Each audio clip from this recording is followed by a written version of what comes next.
ভারতের সেনাপ্রধান জেনারেল উপেন্দ্র দ্বিবেদী বলেছেন, প্রতিবেশীদের মধ্যে বিদ্বেষ কারোর জন্য ভালো না, তা কখনো কোনো পক্ষের জন্য ভালো ফল বয়ে আনতে পারে না। প্রতিবেশী হিসেবে সুসম্পর্ক বজায় রাখার উপরে গুরুত্ব দিতে গিয়ে তিনি এই কথা বলেন। তিনি আরও বলেন, দুদেশের সেনাবাহিনী পর্যায়ে সম্পর্কের কোনো সমস্যা নেই, আর রাষ্ট্রীয় সম্পর্কের বিষয়ে আলোচনা করা যাবে তখনই যখন নির্বাচিত সরকার থাকবে।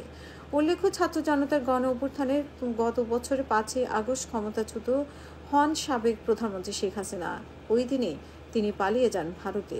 তখন থেকে আওয়ামী লীগের প্রথম সারির এবং সামনে থাকা নেতারা লাপাত্তা। তারা কেউ পালিয়ে আছেন, আবার কেউ কেউ আত্মগোপনে করে আছেন বলে মনে করা হয়। ওই সময় থেকেই ভারতের সঙ্গে সম্পর্কের টানাপোড়েন চলছে বাংলাদেশের।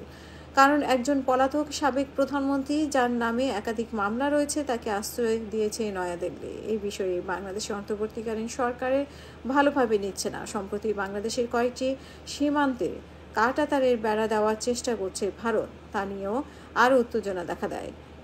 এইসব ঘটনার প্রেক্ষাপটে ভারতীয় সেনাপ্রধানের সংবাদ সম্মেলনে একজন সাংবাদিক বাংলাদেশের সম্পর্কে প্রশ্ন করেন। জবাবে বাংলাদেশের সেনাপ্রধানের বক্তব্য মনে করিয়ে তিনি বলেন যে, জেনারেল দ্বিবেদী তিনি বলেছেন যে, কৌশলগত কারণে বাংলাদেশের সঙ্গে আমাদের গুরুত্বপূর্ণ সম্পর্ক। দুদেশের সীমান্তের কথা বলতে গিয়ে মানচিত্রে ভারতের পাশে বাংলাদেশের ক্ষুদ্র অবস্থানের কথা তুলে ধরেন ভারতীয় সেনাপ্রধান। তিনি বলেন, বাংলাদেশে হলো আরেকটি দেশ যাদের সঙ্গে আমাদের সীমান্ত আছে। আপনারা যদি দেখেন, দক্ষিণ পূর্ব দিকে ছোট একটা অংশ, সেখানে আদতে পুরোটাই ভারত।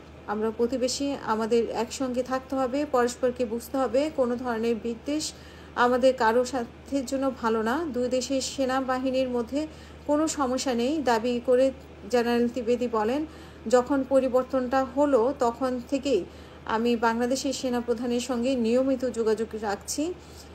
এমনকি গত 24 নভেম্বর ভিডিও কনফারেন্সের মাধ্যমেও কথা হয়েছে। বাহিনীর মধ্যে সহযোগিতার বিষয়ে যদি বলতে হয়, সেটা আগের মতোই চলছে। বাংলাদেশের অফিসাররা সেখানে এনডিসিতে যোগ দিয়েছেন, ওই পক্ষ থেকেও কোনো সমস্যা নেই। শুধু একটা বিষয়, যৌথ মহড়া যেটা হতো, বর্তমান পরিস্থিতির কারণে সেটা সাময়িকভাবে স্থগিত আছে। যখনই পরিস্থিতি উন্নত হবে আমাদের মহড়া আবার চলতে থাকবে। ভারতের সেনাপ্রধান আরও বলেন, এখন যদি দুই